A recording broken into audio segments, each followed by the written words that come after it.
Shalom, shalom, everybody. This is our Prophets of Awakening. This is our Friday night Q&A class. It's the 18th of September, 2020. We're going to do our moment of silence, as normal, and then we're going to go into the prayer and the current events. And then we go into our questions and answers. Okay.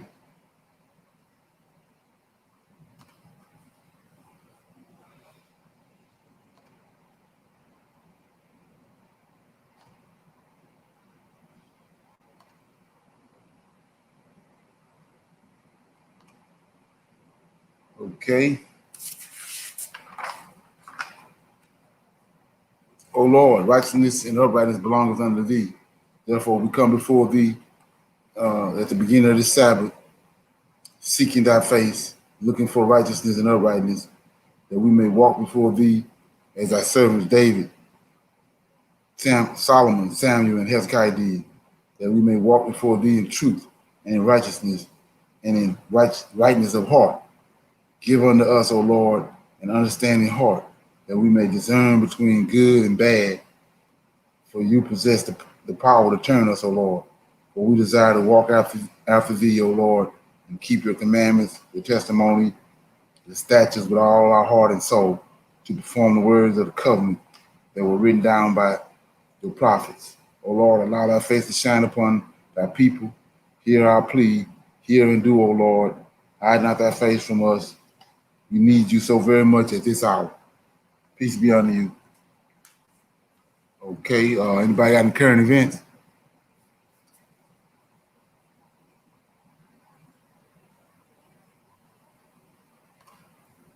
No current events? Yeah, I got a funny one. Funny What's current it? event. Okay. Roy Jones said he might have made a mistake agreeing to fight Mike Tyson. Oh, yeah? They already had the fight? No, it's in November. Oh, okay. Oh, he bagging out now, huh? You get scared? Yeah, he said if they gotta fight, they gonna fight. If they gotta bite, they gonna bite. Oh, okay. Okay. Oh, he's scared he might get bit. Yeah. He said he's too strong and he too big. Uh-huh. I just Okay. thought I'd throw something funny in there. Oh, yeah, that's all. It's all good. It's all good. Yeah, I see where they trying to, they are steady sliding Trump in there, trying to make this race tight. Yeah. I saw that today, how they talking about how Trump on the comeback before as the states that Biden had, they had Biden lead in, says that Trump is pretty much neck to neck now. Yeah, Right. yeah, it's Crazy to crazy. even believe that don't even sound right. Right, that's what I'm saying. Yeah, because everybody hate to do, all the celebrities, everybody hate it. Right. It don't make no sense. That's crazy. You already see what they're gonna do. Exactly. They're about to have everybody pissed off. Oh yeah, and it's already happening all around the world anyway. Without in other countries, they stealing elections and the people ain't going for it no more. Yeah, is there something? Right. Yeah. So anybody else got any current event? Shalom.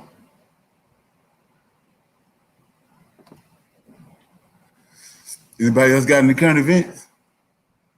I do have one more if don't nobody else have anything. What you got? China is militarizing certain points on the Belt and Road Initiative. Oh yeah. They're adding military bases. Okay. Well, that makes sense. That's just letting you know that it's we getting closer to whatever the plans they got for America and for what for us. We just getting closer and closer to it. Right. You know the timeline is 2024, somewhere in between now and 2024. You're gonna see a mass migration.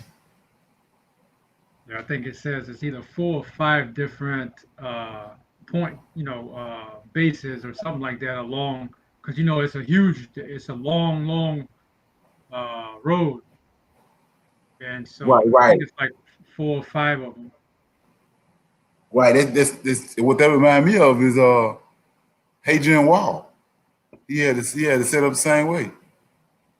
Okay. He had those like garrisons every so far down around the wall. He had a garrison or a fort. Yeah.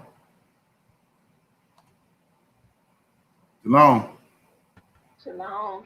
Shabbat shalom. Okay. Yeah, you got any current events? No. Other than the post office, they messing with people mail. Oh yeah? Yeah, medication, people not getting their medication. The companies having to resend the meds another way. UPS, FedEx, any of those other ways of doing it because Okay. they gone crazy. They done stole my drone. Okay. Yeah, well all they doing is they just setting up for what they're gonna do with the votes.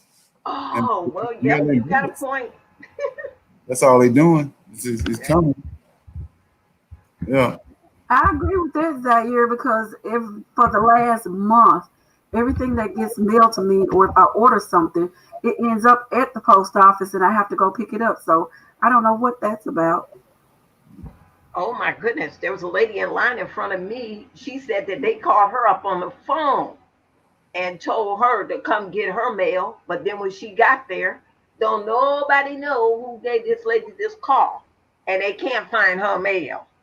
What? Yes. Is that something?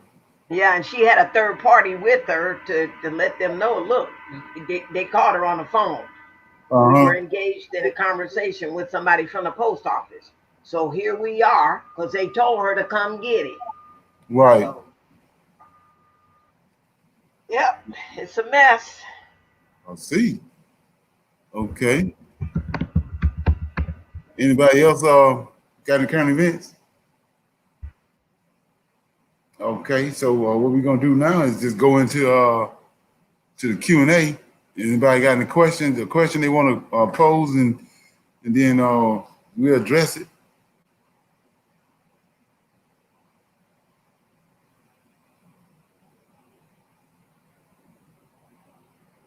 Okay.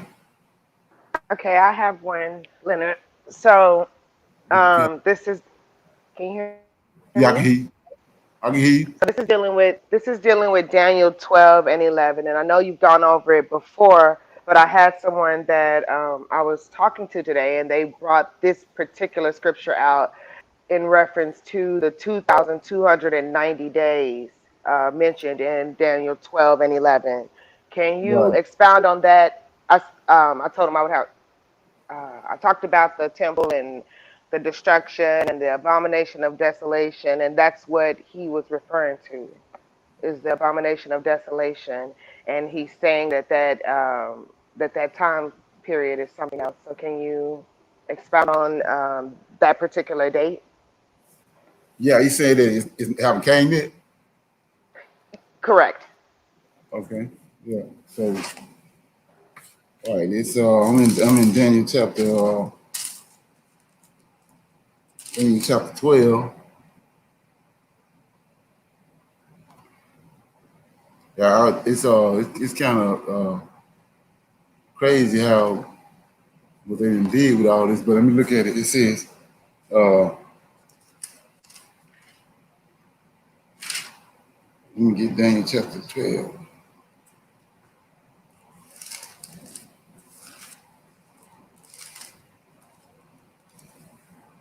So it says, uh, verse 11 says, from the time that the daily sacrifice shall be taken away, and the abomination that maketh death is set up, there shall be 1,290 days. Blessed is he that waited and coming to the 1,305 and 30 days. That say, but go thy way till the end be, for thou shalt rest and stand in the light at the end of the days. So when you look at that, first of all, like I was telling everybody else before, none of this stuff, none of this in Daniel is referring to the future, except 13 when he's talking about. He's talking in verse 13 says, "But go thy way, Daniel, till the end be, for thou shalt rest." So that means Daniel gonna pass away, be buried, and stand in that light in the end of days. So that's the end of time for Israel, for the world, is that end that's in verse 13. But the other end that you're looking at, it says 11, and from the time that the daily sacrifice shall be taken away, abominations that make a desert set up, there shall be 1,290 days. Blessed is he that waiteth and cometh to the 1,305 days, 530 days. So if you look at that, you look at go back over here to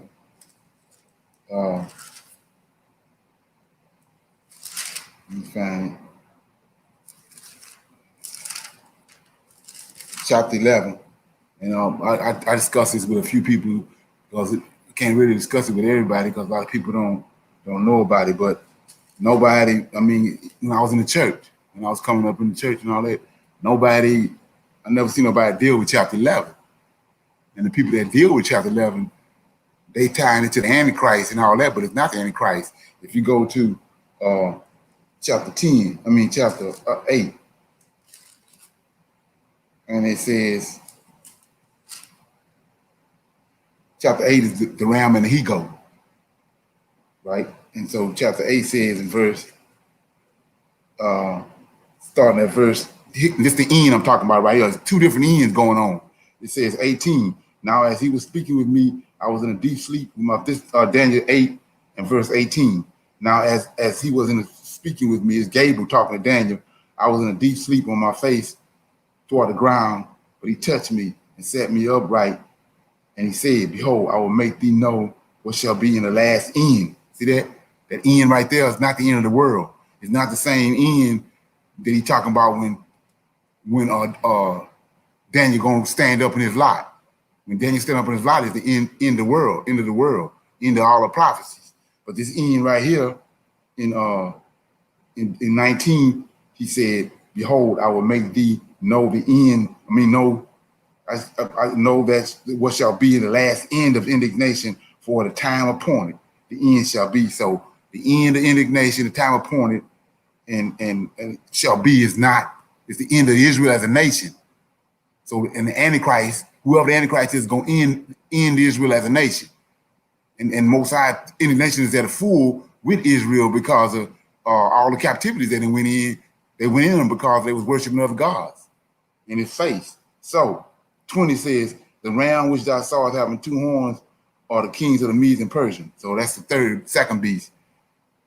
Okay, and the rough goat is the king of Grecia, and the great horn that is between his eyes is the first king. So that's Greece is the third beast. The first king was Alexandria. It said 22, "Now that being broken, whereas four stood up for it, or 4 kingdoms shall stand up out of the nation, but not in his own power." So we see right here that Alexander died. He conquered and he went over the world and conquered it. But then supposedly what they tell us in history that, he was alcoholic and he died from alcohol poisoning, but that's not the case. What happened was that Bartholomew and those, along with some of those other generals, they killed him. And I'm gonna deal with that on connecting the dots at the end of this Q&A.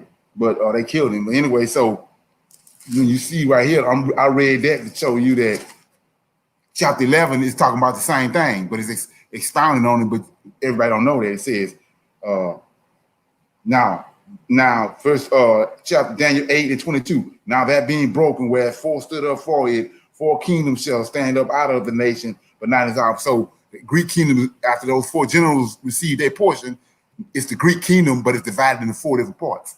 So now we're gonna go to chapter 11, and we're gonna deal with the abomination of desolation and those days. Those days he's talking about. Those 1,209 days. So it says, I'm in chapter 11. It says, "Also I, in the first year of Darius, the Medes, even I stood to confirm and strengthen him. So this Gabriel talking. He's talking to Daniel, and he said, when Darius stood up, he was there to strengthen Darius. We're going to see why he strengthened him. 2, and now I will show thee the truth. Behold, there shall stand up yet 3 kings in Persia. Remember, it's the Medes and Persians. And the 4th shall be richer than all, and by his strength, see, that's the strength he given him. He gave him everything he needed because he had to fulfill prophecy. Strength through the riches, and he shall stir up all against the realm of Persia. And a mighty king shall stand up that shall rule with great dominion and doing according to his will. That's the same. That's Alexander, the same king over here we just read. He said, and the first king, that's Alexander right here. And a mighty king shall stand up. That's Alexander, that shall rule with a great dominion and do according to his will. And when he shall stand up, his kingdom shall be broken. It's Alexander. So the same thing going on. This ain't nothing in the future. This ain't about no Antichrist coming in the future. So it says, and when he shall stand up, his kingdom shall be broken, and he shall be divided toward the 4 winds. Same thing I just read in 8. And not to his posterity, nor according to his dominion, which he shall rule. For his kingdom shall be plucked up. That's Alexander. They killed him. His kingdom shall be plucked up even for others beside those. And the king of the south shall be strong. That's Ptolemy. King of the south. He got Judea and Egypt. This already done happened. It says, and the king of the south shall be strong, and one of his princes, and he shall be strong above him and have dominion, and his dominion shall be a great dominion. And in the end of years, that's the end of the Greek kingdom. In the end of years, they shall join themselves together, for the king of the daughter of the south shall come to the king of the north to make an agreement. But she shall not retain the power of her arm, neither shall he stand, nor his arm, but she shall be given up, and they shall both, and they that brought her, and he that begot her, and he that strengthened her in those times. But out of the branch of her roof shall one stand up in his estate, which shall come with an army, and he shall enter into the fortress of the king of the north, and he shall deal against them, and he shall prevail, and shall also carry captive into Egypt their gods, with their princes and with their precious vessels of silver and gold, and he shall continue more years than the king of the south. So the king of the south shall come into his kingdom and shall return into his own land, but his son shall be stirred up and shall assemble a multitude of great forces, and one shall certainly come and overflow and pass through. Then shall he return and stir up even unto his fortress. So we're going somewhere. Let me stop right there for a minute. I want to make this plain. So I'm in First Maccabees. I'm going to show you what I'm talking about.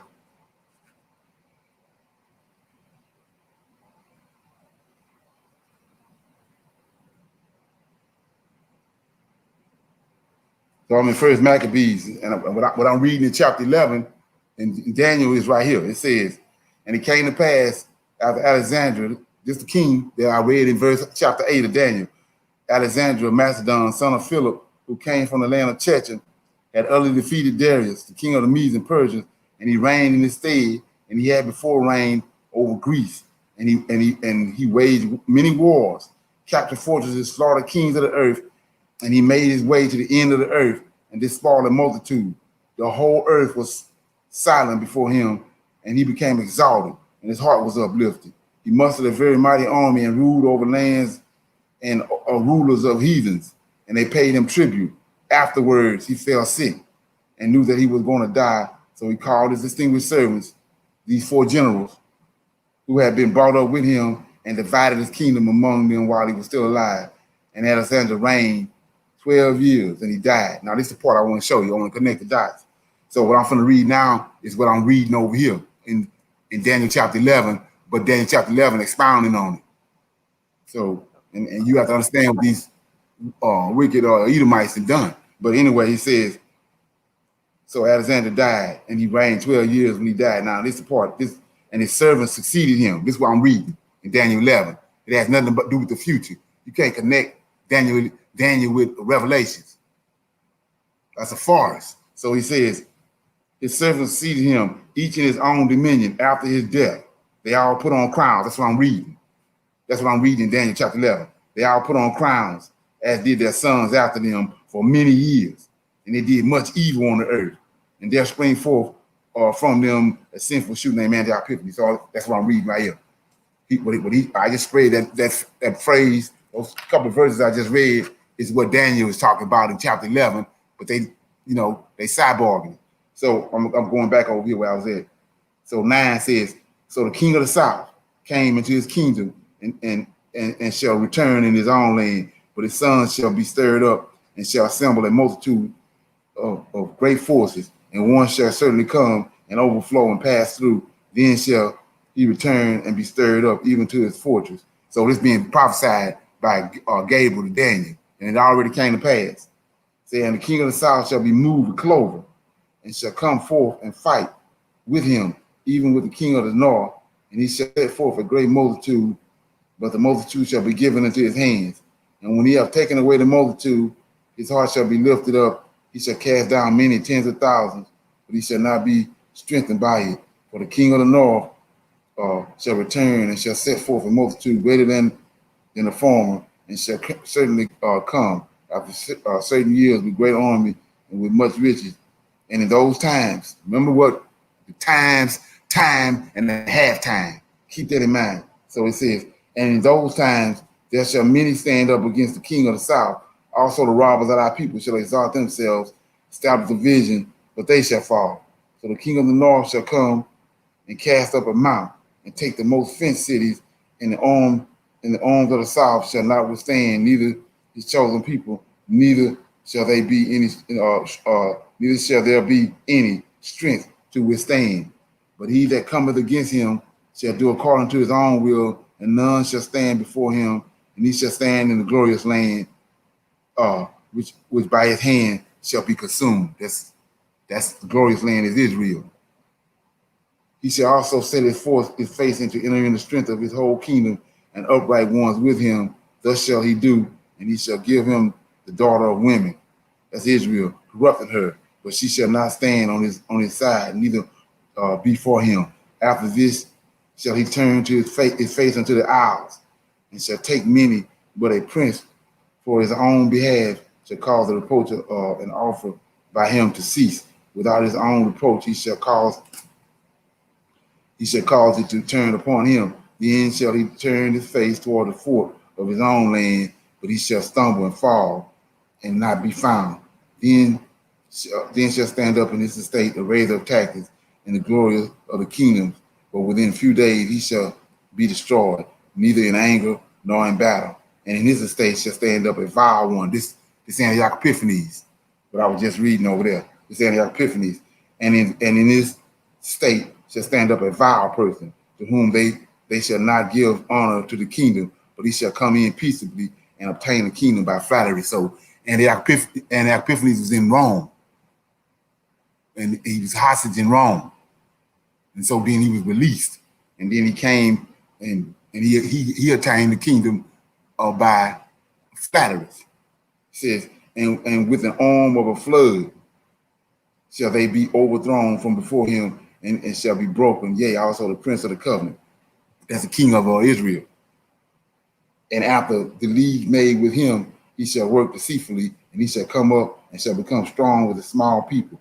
He shall enter in peaceably upon the fattest places of the providence, and he shall do that which his fathers have not done, nor his fathers' fathers. He shall scatter among them the prey and spoil and riches, and yea, he shall forecast his devices against the stronghold for a time. And he shall stir up his powers and his courage against the king of the south with great army, and the king of the south shall be stirred up with a battle with a very great and mighty army, but he shall not stand, for they shall forecast devices against him. They that feed of the portion of his meat shall destroy him, and his army shall overflow, and many shall fall down. And both these kings' hearts shall be to do this mischief, and they shall speak lies at one table, but it shall not prosper yet. The end shall be at the time appointed. See, at the time appointed, you got to go back over here to Daniel. It's going to keep you lined out. So over here in chapter 8, he told in chapter 8, Daniel chapter 8, verse 18, Gabriel was talking to Daniel. He said, now, as I was speaking with me, I was in a deep seat on my face toward the ground, but he touched me and set me upright. And he said, behold, I will make thee know what shall be in the last end of indignation, for the time appointed, the end shall be. So this end is the end of Israel's nation. And that's what we're getting to right here. He says, 27 of Daniel chapter 11, and both these kings' hearts shall be to do mischief, and they shall speak lies at one table, but it shall not prosper, for yet the end shall be at the time appointed. The time appointed is the Most High already appointed a time to run the Israelites out of the land. So he says, then shall he return unto his land with great riches, and his heart shall be against the holy covenant. Here we go. And he shall do exploits and return to his own land. And at the time appointed, here we go, the time appointed, Israel got to be destroyed. And at the time appointed, he shall return and come toward the south, but it shall not be as the former or as the latter. For now, the ships are checking. When you understand who that's the Romans. We at the king of fierce counters comes at the latter end of the third beast. And the fourth beast is the Romans, Chechem. So his time ran out. So he says, for the ships of Chechem shall come against him, therefore he shall be grieved. Now he pissed off and return and have indignation against the holy covenant, against the Israelites. So shall he do. He shall even return and have intelligence with them that forsake the holy covenant. He got these wicked Israelites that then told him what's going on, and now he got information, inside information on what they plotting against him. 31, and his arm shall stand on his part, and they shall pollute the sanctuary. This the abomination make a desert. In Daniel 9, they shall pollute the sanctuary and shall take away the daily sacrifice. Let's go read that in chapter 12.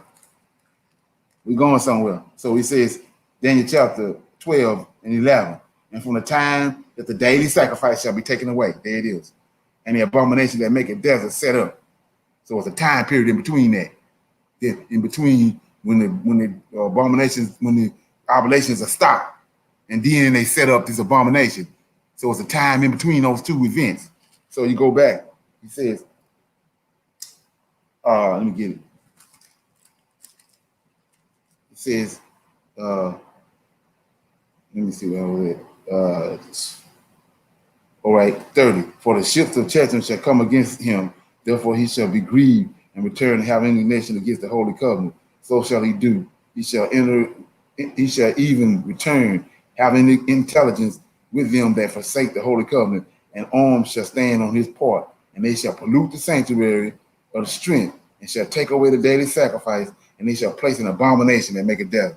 So they go to two of them right there. So the time that we looking at is in between this. It says, and they that understand among the people shall instruct many. That's in First Maccabees, when he was killing those boys, those 7 boys. He said, yet they shall fall by the sword and by flame and by flame, by captivity and by spoils many days.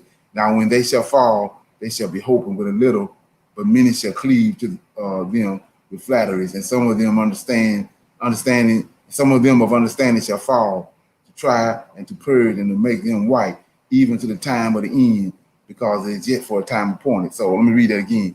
And some of them of understanding shall fall, and to try them and purge and to make them white. So where we see that at? In Daniel chapter 12, 10. Many shall be purified, made white, and tried, but the wicked shall do wickedly, and none of the wicked shall understand, but the wise shall understand. That's what we just read over here. So he says, 36, and the king shall do according to his will, and he shall exalt himself, magnify himself above every god, and he shall speak marvelous things against the God of gods, and he shall prosper till the indignation be accomplished. For that is determined shall be done. That's the abomination that make it desolate. 37, neither shall he regard the God of his fathers, nor the desire of women, nor regard any God, for he shall magnify himself above all. So to give you a little something to search out, go and look at Antioch Epiphanes and then look what that name means. That means the exalted one. That name means exalted one. He exalted himself above everything. That's what we're reading right here. 38. But in his estate shall he honor the God of forces, and the God whom his fathers knew not shall he honor with gold and silver and with precious stones and pleasant things. Thus shall he do in the most stronghold with a strange God, whom he shall acknowledge and increase with glory, and he shall cause them to rule over many and shall divide the land for gain. This the abomination of desolation right here. This God he created. And he put it up in the temple in Jerusalem. Say 40. And at that time of the end of Israel as a nation, shall the king of the south push against him, and the king of the north shall come against him like a whirlwind. The king of the north is the Romans, right? It's a whirlwind. So he caught in between both of these people, the king of the south and the king of the north. He caught in between them, and many ships. These the ships of Cheshire, and he shall enter into the country and shall overflow and pass over, and he shall also enter into the glorious land. So now he got no other choice. He came in and attacked Israel. So shall he be overthrown, but these shall escape out of his hands. Edom. See that? Edom is the one that stole the land. And he's telling you right here, they escaped out of their hand. Edom, Moab, and the chief children of Ammon, they all in Psalms 83. So that means that Antiochus they escaped out of Antiochus' hand. Because they the ones set up the abomination of desolation and the one that they stole the land.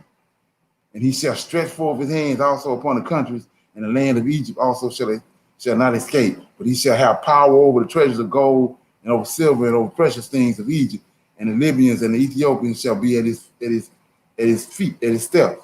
But tidings out of the east and out of the north shall trouble him. Therefore he shall go forth in a great fury to destroy and to utterly make away many. That's when he went into Israel and caused the abomination case. And he shall plant the tabernacle of his palace between the seas and the glorious holy mountain. Yet he shall come to his end, and none shall help him. And like I said, I don't know how many people know that, but how it tells you in I think in 2 Maccabees how Michael killed him. He's riding on his chariot, and he seized him he all of a sudden became seized with leprosy all over his whole body, and he died in front of his whole woman. But anyway, so now when you understand what Daniel 11 is talking about, it gives you a better understanding of going into chapter 12. So then he says, and at that time shall Michael stand up, the great prince, when we standing for the children of thy people, and there shall be a time of trouble, such as never since there was a nation, even at that same time, and at that time our people shall be delivered, everyone that shall be found written in the book, and many of them that sleep in the dust of the earth shall awake, some to everlasting life, some to shame and everlasting contempt. And they that be wise shall shine as brightness of the firmament, and they that turn many to righteousness as the stars forever and ever. But thou, O Daniel, so that's prophesied in the future, right here, what I just read. Then he says, but thou, O Daniel, shut the words up, seal the book, even until the time of the end. Many shall run, so this is the end of the world, right? And many shall, knowledge shall be increased. Then I, Daniel, looked, and behold, now we back in the present. Then I, Daniel, looked, and behold, there's still the other two. There's three of them there, just like in Daniel 8, in Genesis 18. There's three angels there. The one said to the man clothed in linen, which was upon the waters of the river, how long shall it be to the end of these wonders? And I heard the man clothed in linen, which was upon the waters of the river, when he held up his right hand and his left hand unto heaven, and swore by him that liveth forever, that it shall be for a time, here we go, that shall be for a time, and half a time. And when remember what I'm reading now, he says, so this gonna give you the time frame and let you know if Esau the hoodwink these dates and this order and the time span. So he says, and I read all that to get here. I heard the man clothed in linen, which was upon the waters of the river, when he held up his right hand and his left hand unto heaven, and swore by him that liveth forever, that it shall be for a time, times, and a half time. And when he shall have accomplished, look at this, to scatter the power of the holy people. See that? So the Antiochus, whatever this time, half time, fits into the time when he scattered the holy people, when he ran them out. This ain't nothing to do with no futuristic. So he says, and he said, you have accomplished. That's the time appointed. When you have accomplished, that's what Anti-Epiphanes was brought into the world for. He says, he shall have accomplished to scatter the power of the holy people, and all these things shall be finished. So you can't. That brings this time, half time. It narrows it down. You can't go all over the place with it. He tell you right here, time, and half time to accomplish, to scatter the power of the holy people. And then these things shall be finished. And I heard, but I understood not. Then said I, oh my Lord, what shall be the end of these things? See, not the end of the world. What shall be the end of these things?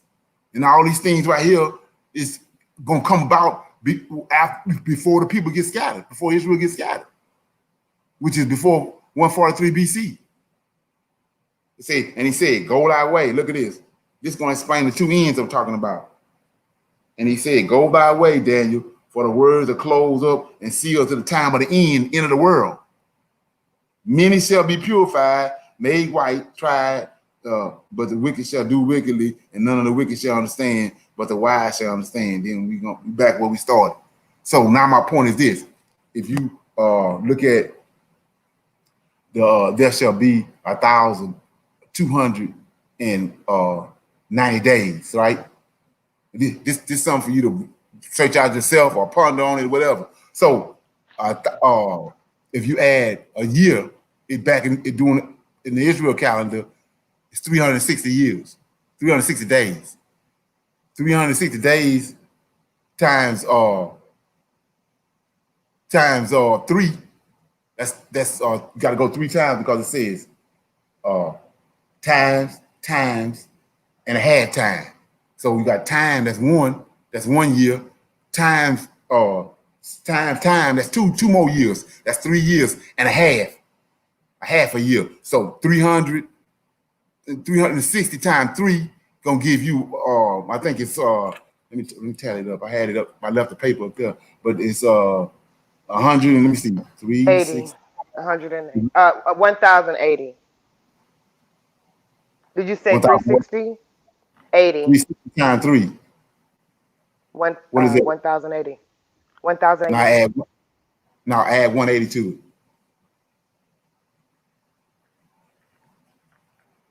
You said add 180? Yes, half a year. Okay. 1260. 180.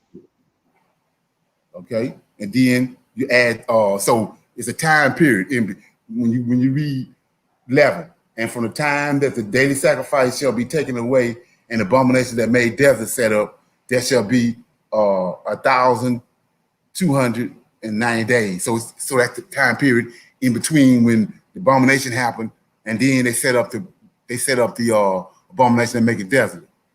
I'm gonna show you all in a minute. So now add 30, add a month to what you just added up. Okay, so I'm writing it down. So I have 360 times 3, which is 1080. And then you said add what to that? Add a month, 1 month. So 30 days? Right. Okay. What you got? Now I'm adding 30 days to the 180. I mean to the 1080.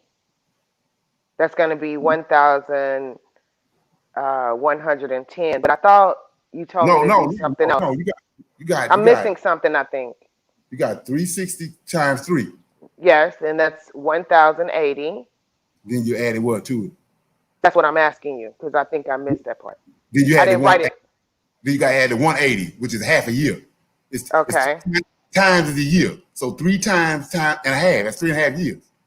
So it's 1,080 plus 80 is what you're saying? Or 180? 180.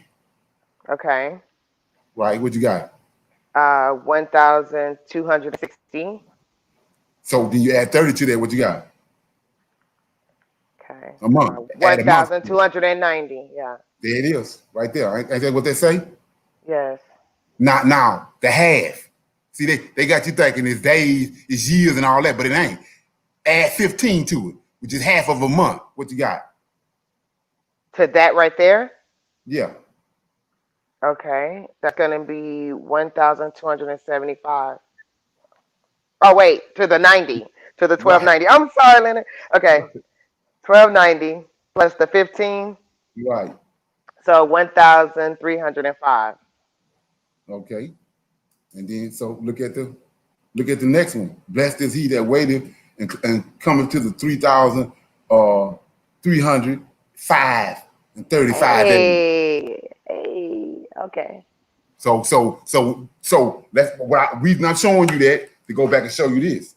And this what I'm saying about you would say that, because of all these wicked ass pastors and everybody else back in the day, you're gonna say, oh, he ducking this, he ducking that. Nah, he ain't ducking it. These people nobody knows the depth that they didn't went to for the deception, that the reason why we're in the state that we in. So you go back over here and it tells you right here. It says Where you at?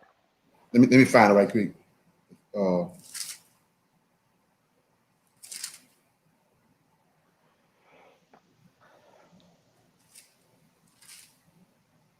Oh, this is so good.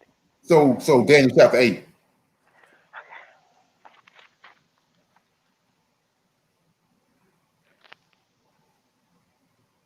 Okay. 24.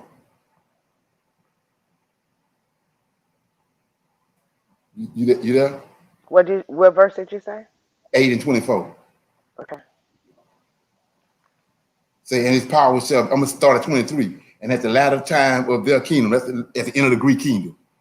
We just read all that in Daniel chapter 11. At the latter end of their kingdom, the Greek kingdom, when the transgressors are come to a full, a king of fierce countenance and understanding dark sentence shall stand up. His power shall be mighty, but not by his own power. He shall destroy wonderfully. He shall practice, prosper, and destroy the mighty and the holy people. And through his policies, also he shall cause crafts to prosper in his hand, and he shall magnify himself in his heart. And by peace he shall destroy many. And he shall also stand up against the prince of princes. That's Michael, the prince of princes. But he shall be broken without hand. And that's what Daniel chapter 12 tell you right here. At the end of Daniel chapter 12, he said, at the end of Daniel 11, to let you know that it's not no futuristic event. 45, 11 and 45, the last verse in Daniel 11. And he shall plant his tabernacle of his palace between the seas in the glorious holy mountain. That's in Israel. Yet he shall come to his end, and none shall help him. Michael killed him. He was seized with leprosy, and he fell dead off his chariot in front of the whole army and started stinking. He smelled so bad, the army didn't even want to bury him. So I'm just showing you how people getting crossed up. They're trying to bring all this into the future and add it up. But it all happened right there. And like I said, and then he wants you to think that this half time is hundreds and thousands of years, but it's a month. And half a month is 15. When you add it up, you get your number. Because it's what happening is what he's focusing on is when Antioch Epiphanes destroyed the temple, there's a time period in between that when he brought this God that he had and placed it in the temple in Jerusalem. They caused the abomination that make it desert. And it's only a year and something. And so let me show you that time and halftime is 3.5 years. I'm gonna show you that. Let me get my other book. Let me see where I need to go. Okay. Maccabees. Okay.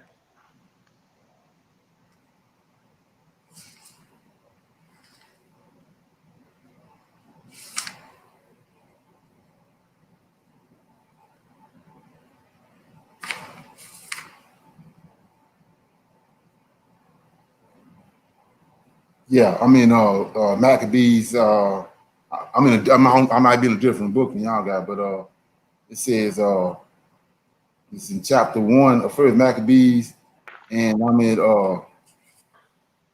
gonna start reading in verse 12 of chapter 1. It says the plans. Well, I'm gonna go up. It says, "Let us go and make a treaty." See, that's a 7-year treaty right here. It's not in the future. He said, it tell you right here, let us make a treaty. That's 7 years with the heathen round about us, for ever since the time we became separated from them, many misfortunes have overtaken us. These are wicked Israelites that sided with him. So then the plan, the treaty, seemed good in their eyes. And some of the people went eagerly to the king, and this wicked king that we just read about, king of fierce countenance, and he authorized them to introduce practices of the heathen. And they built a gymnasium in Jerusalem in the heathen's fashion and submitted to uncircumcision and disowned the holy agreement. And they allied themselves with the heathen and became slaves to wrongdoing. Now, here we go. This is what we read in chapter 11 of Daniel. And when his rule appeared to Antiochus to be established, once he had established himself with Jerusalem and with the Israelites, he conceived the idea of becoming king of the land of Egypt. That's what we just read all through chapter 11 of Daniel. He wanted to be king of Egypt so that he might reign over 2 kingdoms. So he entered Egypt with a strong force and with chariots and elephants and cavalry and great fleet. So what's going on 3.5 years? He made a covenant with them, then he went to go deal with Egypt. He was there 3.5 years, right? Now, and he made a war on Ptolemy. He tell you who it is. Ptolemy is one of the generals that was with Alexander that he ended up taking Judah and Egypt, king of the south, all right? King of Egypt. And Ptolemy turned and fled before him, and many fell wounded. And they captured the walled cities in the land of Egypt, and he plundered the land of Egypt. And after, look at this, after subduing Egypt, that's 3.5 years he was there. He made a covenant with the Israelites before he left. 3.5 years had passed. So after subduing Egypt, in the 143rd year, Antiochus turned back and came up against Israel and entered into Jerusalem with a strong force. And in his arrogance, he went into the sanctuary right there. There we go. So ain't no futuristic event. And this is what these Edomites indeed does. Yeah. This is perfect. Thank you. Okay. All right. Oh. Shalom, shalom. Shalom, shalom, everyone. Yeah, I was in hot pursuit, so that's why I don't know how long you've been over there, but I was trying to answer Mick's question. That's all right. All right, Okay. now. Anybody else got a question? Shalom.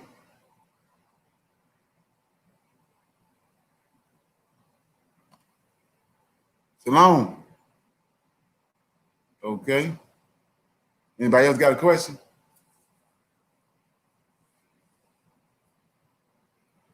You don't know, well, Jeanette there, she done fell off the map. Anybody else got a question? Yeah, I got a question. What you got? Can you explain the difference between Babylon that Isaiah speaks about compared to how everybody's calling America Babylon? Yeah, that's I was listening to a guy today, and what they doing is what I just was just explaining. They try to take events in the past that already they like I said, it's a system that the Most High have. He send a dream. You have to understand that. He sends a dream. Then when the prophet had a dream, then he need to understand the dream. Well, you got to send an angel, which is Gabriel, more than likely, and he break the dream down, and then the dream come to pass. So when you understand that format, when you read that, if like for instance, when Daniel had the dream in chapter 8, then you as an Israelite and thinking like an Israelite, what angel at? You waiting to find what the angel is. They're gonna come and explain it to him. And then once the angel explains it to him, then you waiting for it to come to pass. That's why the Most High gonna say it came to pass. If it don't say that, then it's been tampered with. So every time you see that and you don't see where it came to pass, you holding it in your head because the Most High you're gonna read it somewhere else. If you got a couple of other books, you bold enough to go buy a couple of other books, sooner or later you're gonna come across it. And when you understand what these people did, they just stuck this stuff all over the place. Like I went to the book of Bartholomew and showed you what happened in the beginning of the creation. Because they done plugged it way over there. So that's putting like the Most High said, don't put your pearls in a pig pen. And that's what they're doing. They're taking meat and putting it over there with pork. And so you got to be able to, you have to have an eye for it. Because they was doing that to make, different these, like I told you, when they was at, it was like 250,000 Greeks that were following Alexandria. And so when Alexandria's life came to an end in India, all them Greeks was there. And they had the library and all that there. They was going back. They had all the records. They going, having orgies and all that. Then they get through with the orgy, go in the bathhouse, then come out there and go in the library. And then they inspired to write their own books. They seen how the prophets was and how wise they was. They wanted to be like the prophets. So they go and get some of their information. They write, they little stuff in there, but they'll plug in some serious information from the Tanakh in their book to make the book legitimate. And that's how when you understand that, you read, it's gonna come up. And like I was saying before, how we see in the Maccabees, the answer. Let me read it right quick. So we see that it didn't come to pass in Daniel. Let me go over here and show you. In Daniel, it says,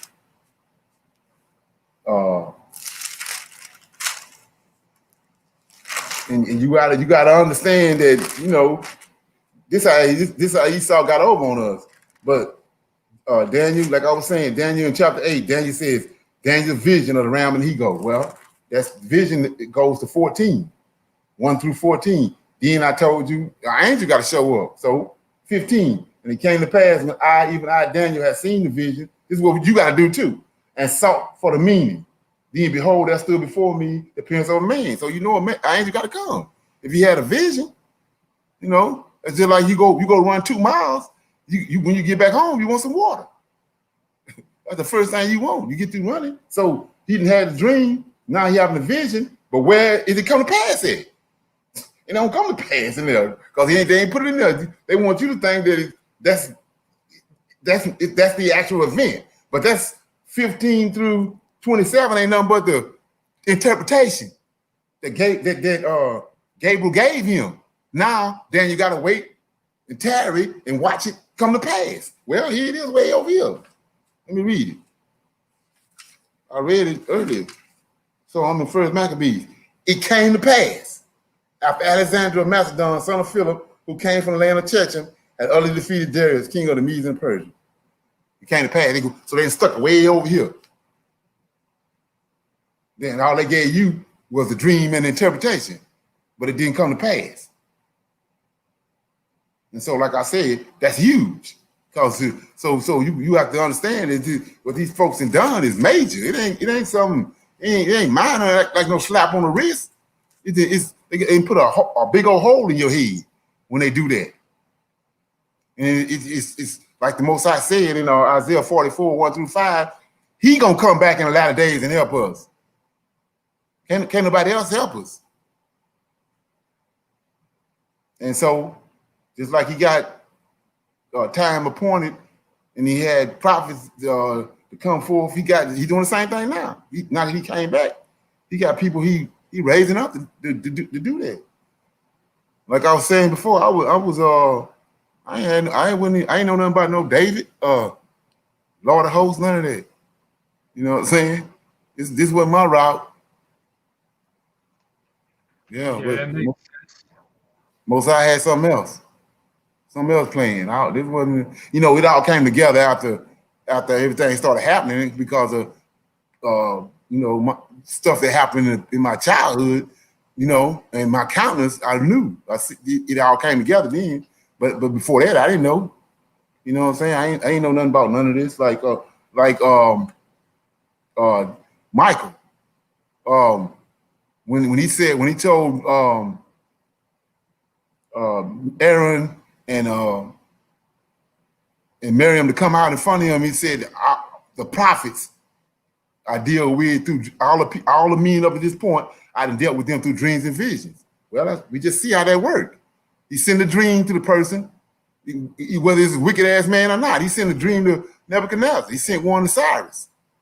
And so he sent a dream, then they come get the understanding, and then it come to pass. Well, he told Miriam and Moses, I don't deal with Moses like that. Only Moses is the only one I talk to face to face. So that's how I went on to find who Michael was. Because I said, yeah, if that's the case, then who was dealing with them? All the other people. If the Lord hosts if the Yahweh came down on Mount Sinai and talked to Moses face to face, who was dealing with Adam and all them?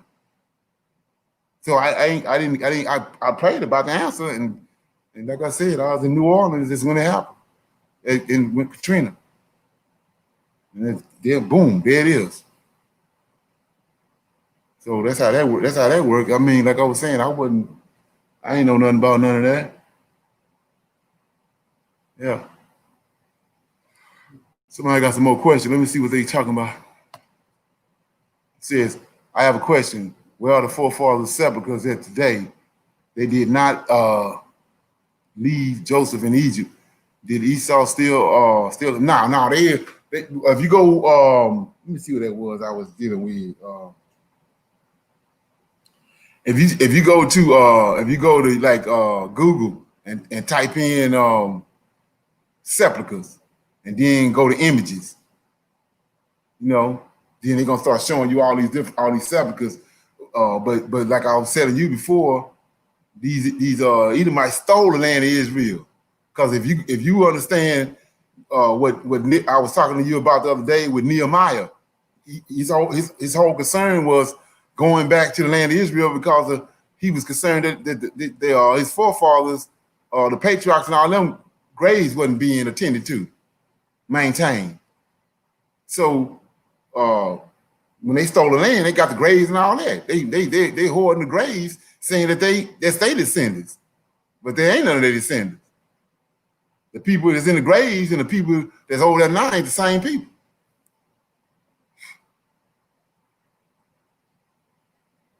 Yeah. Let me see. Got another question.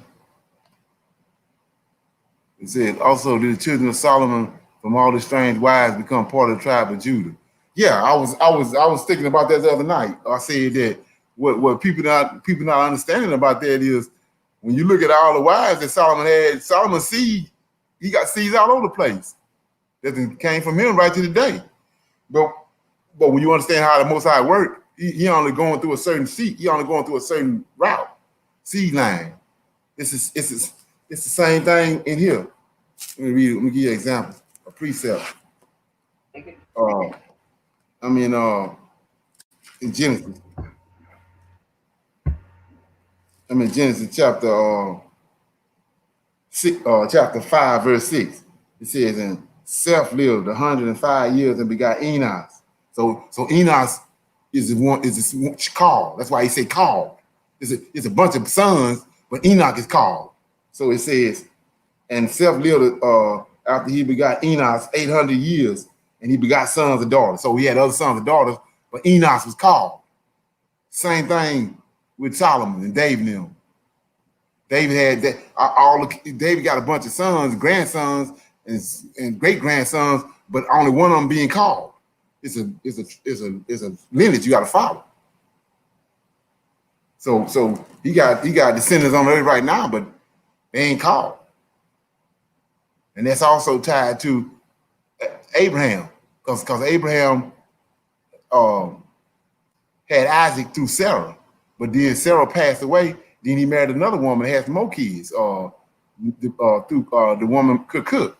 Well, when they built the temple, these Hebrews, but they're not Israelites. So when the Most High said that it's stranger, that's the stranger he's talking about. He got three different types of strangers, and he got one stranger that got full rights. If he show up in Jerusalem, he got full rights. That's them. They Hebrews, but they're not Hebrew Israelites. And they got full rights. That's what he's talking about. Okay. Did that make any sense? I hope. Okay. Anybody else? Yes. Okay. Yeah. Okay. So we know they're over there digging up in Jerusalem. So if they dig up those graves, is there anything they can do that would keep them from coming back? No. Well, see, that's another thing too. You had a bunch of wicked kings that was in Israel. If you go back to a prophecy that he had. I mean, I can't recall it because I hadn't really dealt with this for a minute. But he cast all them. He had all them all they sepulchres open, and they was cast out over all over the ground. It's called a valley or something. And from me dealing with it, my understanding of it is when you go back to this right here. This is the same place. It's a valley or something. It's not Megiddo. It's another valley, and that valley was all the sepulchres of the kings. Their bones were strolled out over that place. And so when you understand that and go to Ezekiel 37, then there it is. When he took him to this valley of bones, and they asked him, "Can these bones live?" And then Daniel tell you that when he raised them up the wicked ones and the good ones. And then he said some of the everlasting life, and then some of the content and destruction. But yeah, he had those. I'm gonna look it up tonight, and I'm gonna go to the verses on tomorrow. But they had they came in and they went into their sepulchres, and their bones were thrown out all over the ground. When the Israelites see that, then they know it's something going on with that. Most High doing something, but he had already told them that he was gonna do that. Yeah. Thank you. Okay.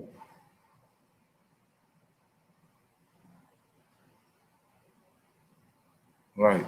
Yeah. So, like I was saying before, if you go, you probably haven't been paying attention to it or didn't know anything about it. But if you go to, you can type in graves, but be probably more specific, say sepulchres of Israel, and then you're gonna see these. They got this white, and Most High talks about it. The whitest sepulchres. All these sepulchres, all on the side of this mountain, they all whited, and they've been maintained. So when you understand that, they over there maintaining their own destruction, because we know what's coming up out of them graves. Most High told us that in Ezekiel 37. So they are cleaning up and tightening up their own destruction. Yeah. Anybody else got anything? Did everybody get that video that was sent out today? We're gonna talk about that tomorrow for the Sabbath class.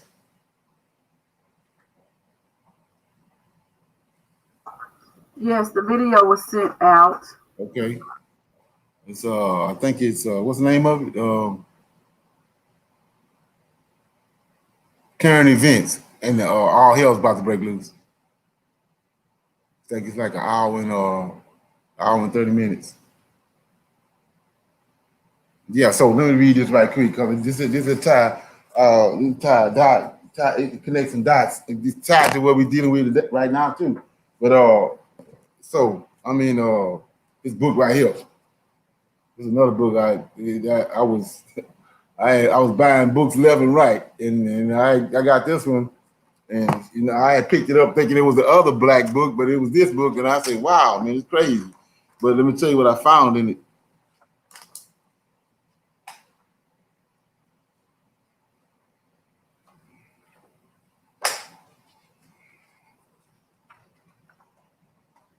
It's about Zephno. I told you Zephno, Alexandria is Zephano's grandson. So Alexander didn't just get no notion in his head out of the blue to go to the Middle East. And then, like I was saying before, what I'm getting ready to read is what caused his death. He was killed. So and I'm thinking right here. This here has it got the Apocrypha and the Book of Jasher, Jubilees, and Enoch. So this even read. I think this read a little different. So it says, I'm in chapter 64.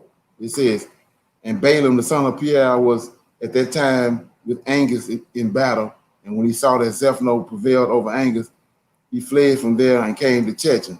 So if you don't know who Balaam is the same guy that was Janus and Jambres is his sons. He was second in charge with the Pharaoh during the time of the Egyptians' captivity. And so he fled from Egypt. He was living during the time of Joseph. He was in contention with Joseph, and Joseph had Zephano, which is one of Esau's sons, in captivity in Egypt. And then when he died, Zephano escaped, and so Zephano went to Chechem, which is the Macedonians and the Romans. He went over there and became king over them. And so that's why Alexander came to the Middle East because of Zephano got this hatred for the Israelites that was given to him by his father Esau. So let me read it. 2. And Zephano and the children of Chechem received him with great honor, for Zephano knew Balaam's wisdom, and Zephano gave unto Balaam many gifts, and he remained with him. And when Zephano had returned from war, he commanded all the children of Chechem to be numbered, and who had gone into battle with him, and behold, no one was missed.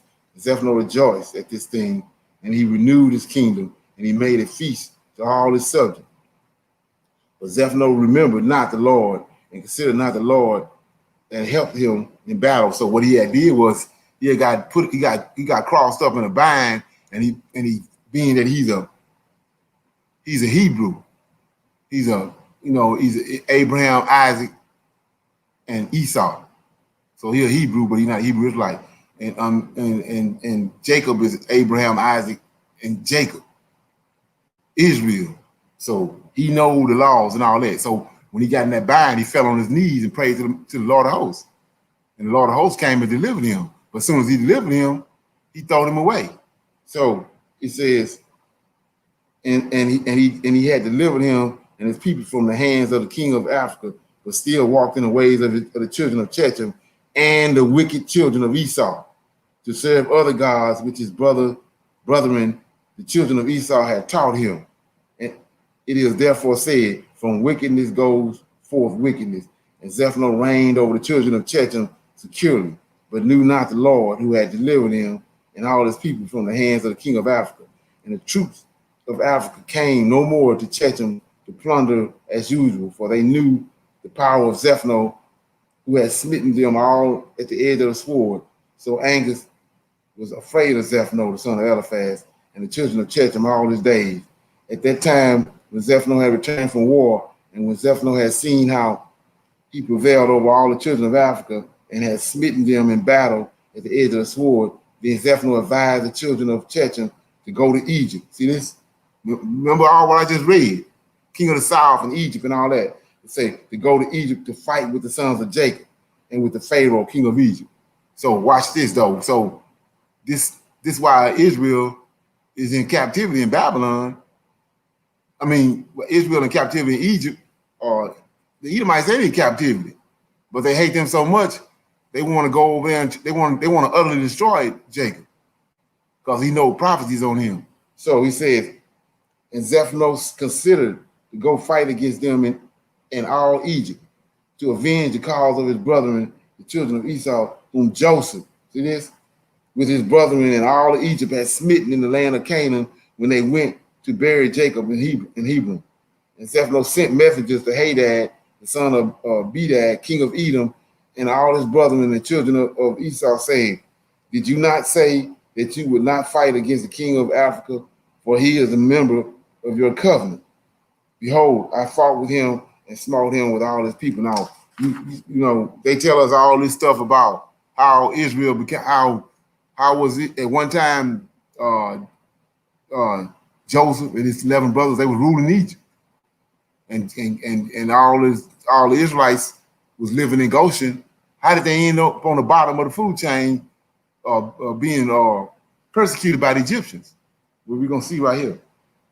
Now, therefore, I have resolved to fight against Egypt and the children of Jacob who are there, and I will be revenged of them for what Joseph, his brethren, and his ancestors did to us in the land of Canaan when they went up to bury their father in Hebrew. Now, then, if you are willing to come to me to assist me in fighting against them and Egypt, then we will avenge the cause of our brethren. And the children of Esau hearkened to the words of Zephano, and the children of Esau gathered themselves together, a very great people, and they went to assist Zephano and the children of Chechem in battle. And Zephano sent all the children of the east and all the children of Ishmael with words like unto these, and they gathered themselves and came to the assistance of Zephano and the children of Chechem in war upon the Egypt. And all these kings, and the king of Edom, and the children of East, and all the children of Ishmael, and Zephano, and the king of Chechem went forth and arrayed all their host in Hebrew. And the camp was very heavy, exceedingly in length and distance of 3 days' journey, a people numerous as the sands upon the sea shore, which cannot be counted. And all these kings and their hosts went down and came against all Egypt in battle, and they camped together in the valley of Petros. And all Egypt held their report, and they also gathered themselves together, all the people of the land of Egypt and of the cities belonging to Egypt, about 300,000 men. And the men of Egypt sent also the children of Israel who were in those days in the land of Goshen to come to them in order to go and fight with these kings. And when the men of Israel assembled and were about 150,000 men, they went in battle to assist the Egyptians. And the men of Israel and Egypt went forth about 300,000 men and 150,000, and they went toward these kings of battle, and they placed themselves from without the land of Goshen opposite Petros. And the Egyptians believed not in Israel to go with them in their camps to gather the battle. For all the Egyptians said, perhaps the children of Israel will deliver us into the hands of the children of Esau and Ishmael for they are their brethren. And all the Egyptians said unto the children of Israel, remain ye here together in your stand, and we will go and fight against the children of Esau and Ishmael. And if these kings should prevail over us, then come you all together upon them and assist us. And the children of Israel did so. And Zephano, the son of Eliphaz, son of Esau, king of Chechem, and Hadad, the son of Bedad, king of Edom, and all their camps, and all the children of the east, and the children of Ishmael, a people numerous as the sands, encamped together in the valley of Petros opposite of Tanis. And Balaam, the son of Peor, the Syrian, was there in the camp of Zephano, for he came with the children of Chechem to battle. And Balaam was a man of highly honored in the eyes of Zephano and his men. And Zephano said to Balaam, try by divination for us, that we may know who will prevail in the battle. We are the Egyptians. And Balaam rose up and tried the art of divination, and he was skillful in the knowledge of it, but he was confused, and the work was destroyed in his hand. Okay, let me get over here and find out where I was at.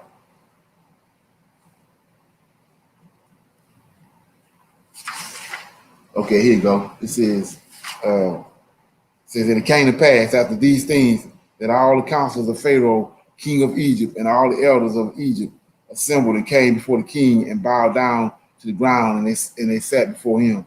And the counselors and the elders of Egypt spoke unto the king, saying, behold, the people of the children of Israel is greater and mightier than we, and thou knowest all the evil which they did to us in the road when we returned from battle.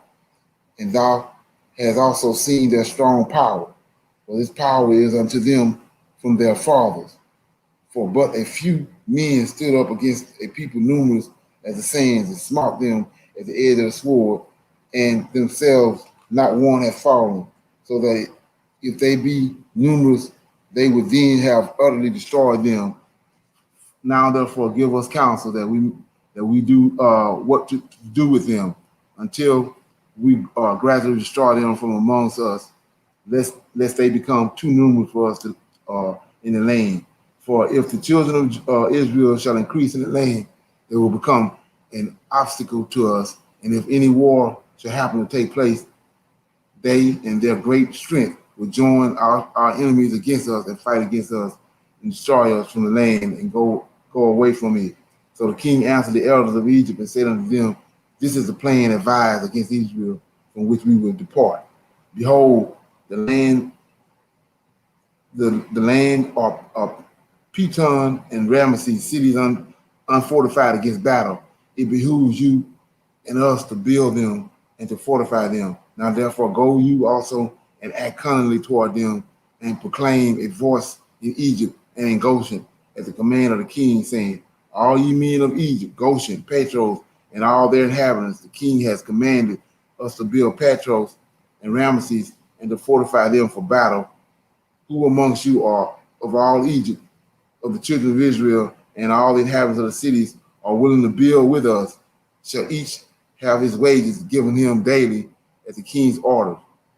So go ye first and do cunningly and gather yourselves and come to Patros and Ramesses to build. And while you are building, cause a proclamation of this kind to be made throughout Egypt every day at the command of the king. And when some of the children of Israel shall come to build with you, you shall give them their wages daily for a few days. And after that, they shall have built with you for their daily hire. Drag yourselves away from them daily, one by one in secret. And then you shall rise up and become their taskmasters and officers. And you will leave them afterwards to build without wages. And shall they refuse, then by force, you shall then force them with all your might to build. So what they did was they came up with a plan. We all know that the Israelites built up Ramesses, the city of Ramesses, and Patros, Pathion, whatever that word is. And so they got them making them think that they was gonna get paid for it. And they paid them for a little while, but gradually all the rest of the Egyptians and the other people around them, they backed off. The next thing you know, the Israelites was building by themselves, and they stopped paying them. And then they strong-armed them. And they looked up, they was in hard bondage. But Zephaniah was the one behind it. Okay? So like I said, I read that out of, I don't know if it's the same wording in the other Jasher, but that was 64. Yeah, chapter 64 of Jasher, 65. You want to read all of it. And yeah, and 65 of Jasher. Okay. Anybody else got any questions before we get off the line? Or comments?